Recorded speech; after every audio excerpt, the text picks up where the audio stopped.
प्रिय दोस्तों नमस्कार। हमारे पास में समय बहुत है। इस नादानी या गलतफहमी का शिकार हमें किसी भी रूप में नहीं होना चाहिए। हर व्यक्ति का समय, जन्म, जीवन, उम्र सबसे अनमोल है। जो समय गुजर जाएगा वो किसी भी कीमत पर, किसी भी हाल में वापस नहीं आएगा।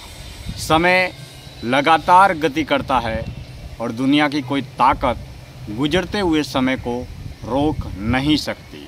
आज से पहले हजारों, लाखों, करोड़ों साल पहले न जाने कितने लोग इस धरती पर आकर चले गए। उन्हीं लोगों की इस जीवन की बहती धारा में हमारा जीवन भी एक न एक दिन बहती धारा में बहकर गुजर जाएगा। यानी कि जन्म के बाद में मौत की यात्रा में शामिल हो जाएगा। अगर हम इस जीवन को समझें तो जीवन मात्र एक पानी के बुलबुले सा है। यह बुलबुला कब ख़त्म होगा, कब नष्ट होगा, या पानी का बुलबुला दरिया में जिस तरीके से तैरता है और कब फूटेगा, इस बारे में हम कोई भी बोल नहीं सकते। इसलिए जीवन में जो करना है वो आज करे, अभी करे, इसी वक्त करे। क्योंकि जीवन इतनी रफ्तार के साथ में आगे बढ़ता है कि हम समझ ही नहीं पाते। पलक झपकते ही जिस तरीके से जीवन खत्म हो जाता है। जीवन की इतनी छोटी सी अवधि है। हजारों, लाखों, करोड़ों, अरबों, खरबों साल पहले इस धरती, इस ब्रह्मांड, इस सृष्टि का जन्म हुआ और हजारों, लाखों, करोड़ों, अरबों, खरबों साल तक आने वाले समय में भी ये संसार, ये समाज, ये दुनिया जिस तरीके से चल रही है, ऐसी की ऐसी हमेशा हमेशा के लिए चलती रहेगी।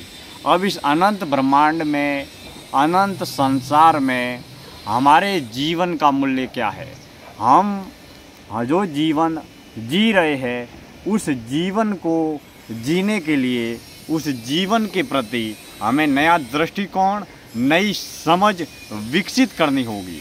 जिस तरीके से इंसान इस धरती पर अपना जीवन जी रहा है, वैसे के वैसे पशु, पक्षी, जीव जंतु, जानवर, कीड़े मकोड़े न जाने कितने इस धरती पर भी रह रहे हैं, हवा में भी रह रहे हैं, पानी में भी रह रहे हैं, धरती के गर्भ में भी असंख्य जीवों का बसेरा है। लेकिन इसमें सबसे बड़ी विडंबना ये है कि पशु, पक्षी, जीव जंतु, जानवर, कीड़े मकोड़े ये भी केवल भोजन, नींद और मैथुन तक ही सीमित है। और इंसान भी नींद, भोजन और मैथुन तक ही सीमित है।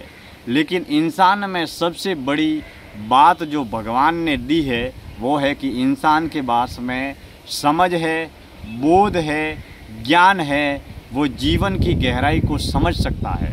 यानी कि पशु, पक्षी, जीव जंतु, जानवर और इंसान में यही फ़र्क है कि इंसान के पास में बुद्धि है, ज्ञान है। वह पढ़ सकता है, वह जीवन के रहस्य की खोज कर सकता है, वह ईश्वर की प्राप्ति की यात्रा तय कर सकता है। लेकिन इस यात्रा में हम अगर इंसान का ये देह पाकर, पंच तत्वों का इंसान के रूप में मानवीय शरीर पाकर भी अगर हम पशु तल या देह भाव में ही जीवन को जीते हैं, या पशुओं या जानवरों की तरह जीवन को जीकर अगर हम अपने इस अनमोल जीवन को नष्ट करते हैं, तो यह हमारे जीवन की सबसे बड़ी मूर्खता है, पागलपन है। यानी कि हमने जन्म तो केवल इंसान का पाया है, लेकिन हमारी कार्यशैली, हमारी जीवन शैली, हमारी वाणी, विचार, व्यवहार और तमाम तरीके के कार्य नींद, भोजन और मैथुन तक ही सीमित है। जिस तरीके से पशु, पक्षी, जीव जंतु, जानवरों का इंसान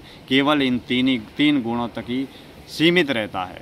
तो दोस्तों, जीवन को जानने के लिए, जीवन के शिखर को समझने के लिए, जीवन की गहराई को समझने के लिए जो व्यक्ति, जो साधक या ईश्वर का उपासक अपने जीवन की आंतरिक यात्रा को तय करता है, वही अपने जीवन की गहराई को समझ पाता है।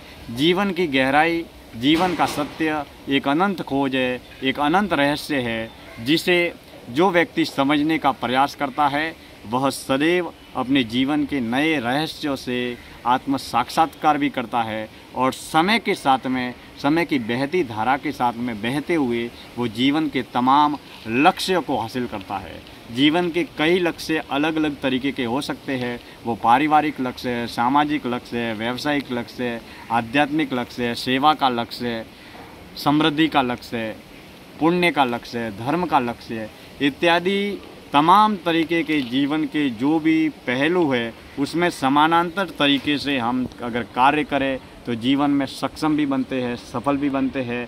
और सबसे बड़ा महत्वपूर्ण समय है वो ये है कि हमारे जीवन में हमारा समय सबसे ज़्यादा अनमोल है। दुनिया का सबसे बड़ा अमीर है, उनको भी एक दिन में 24 घंटे मिले हैं और एक साल में 365 दिन मिले हैं। और दुनिया का सबसे बड़ा गरीब है या भिखारी आदमी है, उसे भी एक दिन में 24 घंटे मिले हैं और साल में 365 दिन मिले हैं।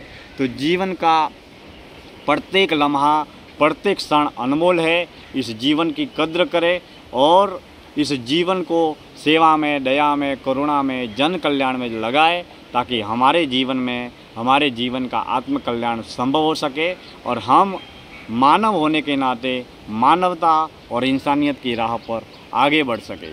इन्हीं शुभकामनाओं के साथ में हम अपने अपने समय का कद्र करें, सही सदुपयोग करें और समय को फिजूल के कार्य करने में, फिजूल की बातें करने में समय को नष्ट न करके हम इस जीवन को सेवा के जरिए, भक्ति के जरिए, साधना के जरिए जीवन को आत्मज्ञान, आत्म कल्याण और जन कल्याण की ओर लेकर जाए ताकि हमारा मानव जन्म और मानव जीवन सफल हो सके।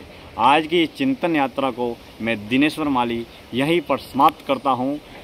संध्या काल का समय हो रहा है, सूर्य अस्त हो रहा है और आज का दिन समाप्त होने की कगार पर है।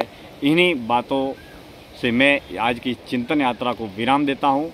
वर्तमान में हम महानगर मुंबई के वसई में हैं और वसई में एक बहुत बेहतरीन, सुंदर, शानदार गौशाला के प्रांगण में है और वहीं से मैं आज की इस चिंतन यात्रा का समापन करता हूँ। आप जुड़े रहे वाणी, विचार और ज्ञान के जरिए इस जन कल्याण की अनंत की यात्रा से। बहुत बहुत धन्यवाद।